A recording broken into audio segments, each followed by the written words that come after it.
Ma'am, आज का topic आप देख रही होंगी मैं कितना ज़्यादा एक्साइटेड हूँ इस पर बात करने के लिए, क्योंकि जनरली हमने जब भी बात की है तो हमने बहुत अलग अलग पर्सपेक्टिव से आपसे बात की है, लेकिन आज पार्टनरशिप पे हम बात करेंगे, पास्ट लाइफ लवर्स पे बात करेंगे। क्योंकि कई लोगों को ना मैम ऐसे इंट्यूशन आती है कि यार जो मेरा ये पार्टनर है ना, या पार्टनर फीमेल है मेल है जो भी है, उससे तो यार कोई तो कनेक्शन है, बिना कहे समझ जाता है, बिना कहे समझ जाती है, तो कहीं से तो कनेक्शन बन रहा है।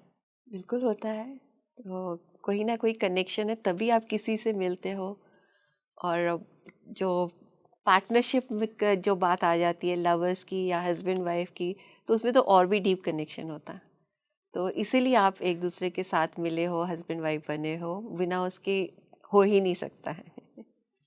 तो मैम क्या कनेक्शंस रहते हैं? क्योंकि जनरली ऐसा भी हो सकता है कि आपको पिछले जन्म में अपने पिता से बहुत प्यार हो, और इस जन्म में फिर वो प्यार आपका पार्टनर के रूप में हो जाए, वो पार्टनर बन के आ जाएं, आपको बहुत अपलिफ्ट करें क्योंकि पिछले लाइफ में आपके पिता थे।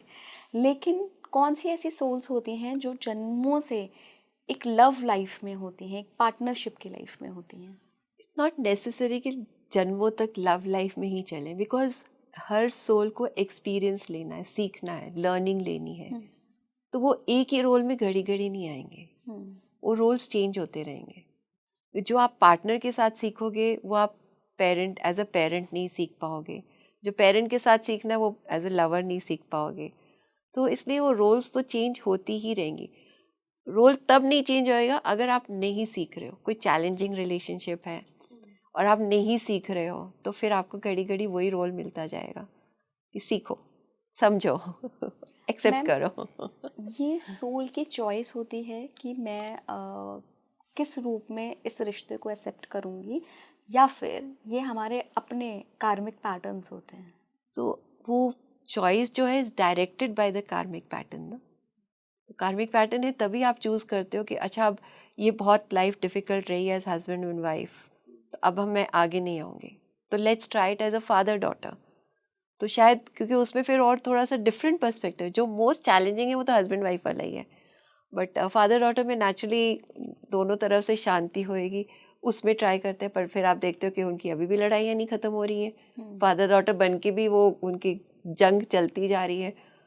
तो फिर कई बार ना फिर वो टाइम आउट ले लेके अब थोड़े से टाइम ना हम आएंगे ही नहीं इकट्ठे, तो इसके बाद फिर देखेंगे उसके लेट्स ट्राई अदर ऑप्शंस। तो कई बार लेट गो करना पड़ता है कि अब करना ही नहीं है इसके साथ। क्या मैम कोई पर्टिकुलर बहुत बड़ा उद्देश्य होता है जो ओल्ड सोल्स होती हैं उनका साथ आने का, कि इस जन्म में हम एक बड़े उद्देश्य के साथ पार्टनरशिप करेंगे, और जो हमारी संतान होगी या हमारी पार्टनरशिप से जो हम कर सकते हैं एक as a husband and wife, वो हम इस जन्म में आकर करेंगे? यस बिल्कुल। तो कुछ जैसे आप कह रहे हो बड़ा उद्देश्य उनके होता है कि आपने बहुत सोसाइटी को अपलिफ्ट करना है, तो they will come with that intention कि हम दोनों मिल के करेंगे तो it will be a better way.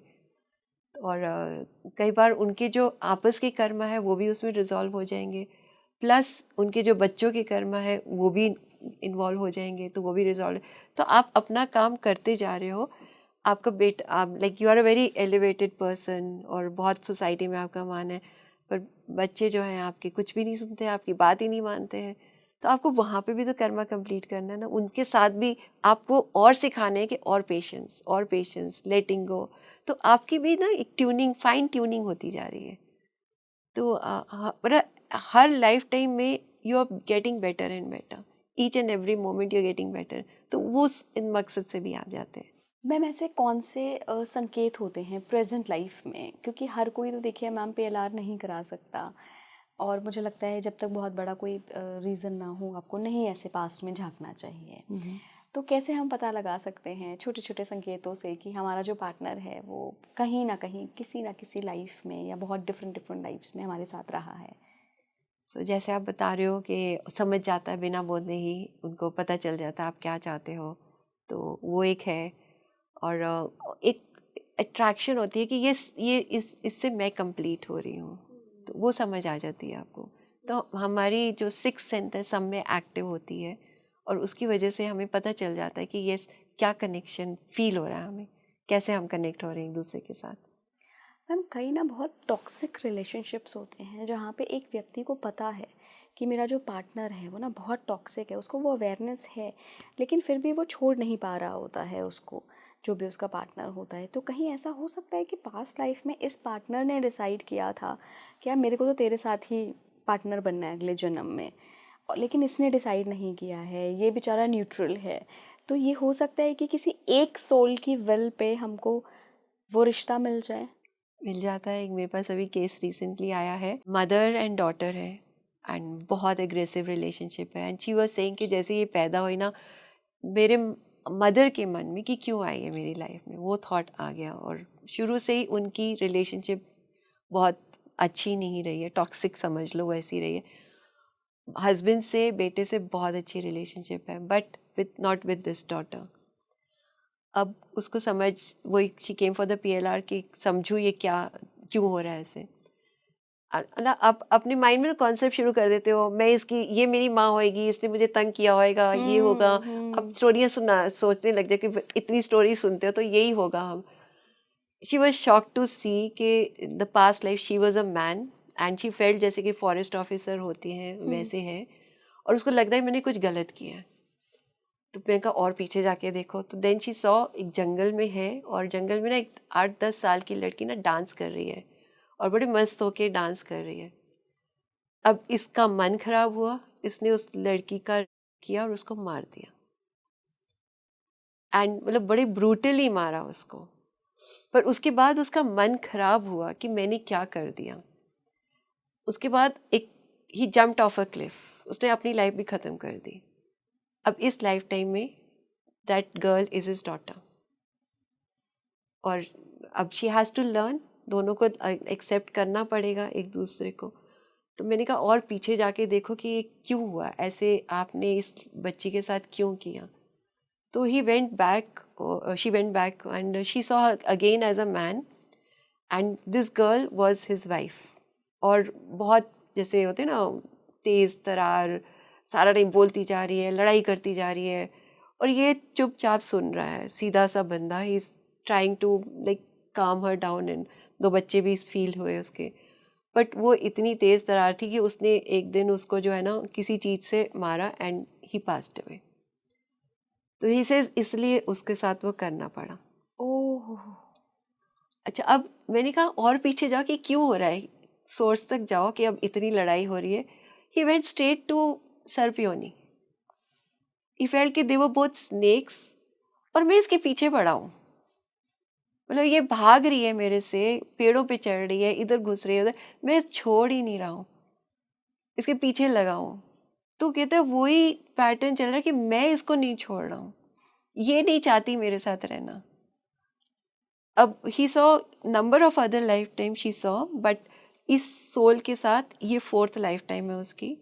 और कहते मुझे अब समझना है कि मुझे इस सोल को लेट गो करना है। अब वो वही ना, हमारा भी तो फ्री विल है ना, मैं नहीं चाहती आपके साथ रिलेशन बनाना, यदि ये मेरे को यही कह रही है नहीं चाहती, मैं छोड़ ही नहीं रहा हूँ इसको। तो अब मुझे, हमने इस लाइफ टाइम में लर्न करना है कि as a mother I have to let her go. तो उसका पर्सपेक्टिव इतना चेंज हो गया आफ्टर द सेशन। तो वो ना वहाँ बैठ गई 10 मिनट, पता नहीं इतना रिलीफ फील हो रहा है कि मुझे क्या कहूँ। एक्चुअली मैम कहते हैं ना कि जब सोर्स पता चल जाए आपको जी किसी जी। भी परेशानी का, तो कहीं ना कहीं फिर आप लेट गो कर पाते हाँ हो। बिल्कुल। और उन्होंने कितनी मल्टीपल लाइफ टाइम देखी कि वो सर पे योनि में भी हाँ चली हाँ गई। हाँ। तो मतलब ऐसा नहीं है कि जस्ट प्रीवियस बर्थ में ही आपने कुछ कर्मा बनाया है, ये कार्मिक नॉट तो आपकी न जाने कितने जन्मों की होंगी। अभी उसमें इस लाइफ टाइम में she is not ready to forgive, जो हम एनर्जेटिकली कनेक्ट कराते हैं ना, तो अभी भी फॉरगिव करने की कोशिश, वो she was not ready. So then I took her back to that point of time, wife वाला सीन। तो उसने, वाइफ ने माफ़ी मांग ली और इसने फटाफट माफ़ कर दिया, तो वो वाला रिजॉल्व हो गया। नेक्स्ट लाइफ टाइम में लाई दोनों को कि अब यहाँ पे forgiveness, this girl refuse to forgive, ये तो बहुत गलत कहता है और इसने खुद एक्सेप्ट किया कि बहुत गलत किया मैंने, पर मैं माफ़ी मांग रहा हूँ। And then showed her also कि देखो मुझे लगा गलत कि तो मैंने अपनी लाइफ भी ख़त्म कर ली इसमें। तो बड़ी माफ़ी मांगी इससे, नहीं मानी, मान ही नहीं रही थी, मैं नहीं माफ़ करूँगी। It was a very huge thing also कि अब 10 साल की बच्ची खेल रही है, डांस कर रही है और आपने उठा के उसको ख़त्म कर दिया। एंड देन ही फेल्ट कि दिस लेडी शी फेल्ट कि उस लाइफ टाइम की जो बच्ची थी ना वो मिली नहीं किसी को, तो वो वहीं जंगल में पड़ी रही और किसी एनिमल ने भी नहीं खाया, तो उसको लगा कि वो अभी तक ऐसी है, उसका हड्डियाँ पड़ी हुई हैं। तो फिर then I made her do कि आप चलो उसका क्रियाक्रम करो। मैंने पता क्या अजीब अजीब चीज़ें करनी पड़ती है कई बार, अपने आप थॉट आते हैं करें, it's not that I want to do it, अपने आप थॉट आ रहे हैं कि उसका जो है ना संस्कार कर दो ताकि उसको शांति मिले थोड़ी सी। So then she felt that as that young man, forest officer था वो, उसने सारे इकट्ठा किया और उसका संस्कार कर दिया। उसके बाद वो थोड़ी सी शांत हुई। Then she was ready to listen कि अच्छा, फिर वो सुनने को तैयार की थी, अच्छा तुमने भी अपनी लाइफ ख़त्म कर दी। उससे पहले वो सुन ही नहीं रही थी। तो अभी hopefully she saying, she was feeling कि एक तो इसको लग गया, समझ आ गई, I have to step back, मुझे पीछे नहीं। अब बच्चा होता है हमारा तो हम तो पीछे पड़े रहते हैं ना, तो उसके कहते हैं मुझे समझ आ गई कि मुझे पीछे नहीं पड़ना, उसको छोड़ देना है और कोशिश भी नहीं करनी कि अगली लाइफ टाइम इकट्ठी हो जाए हमारी।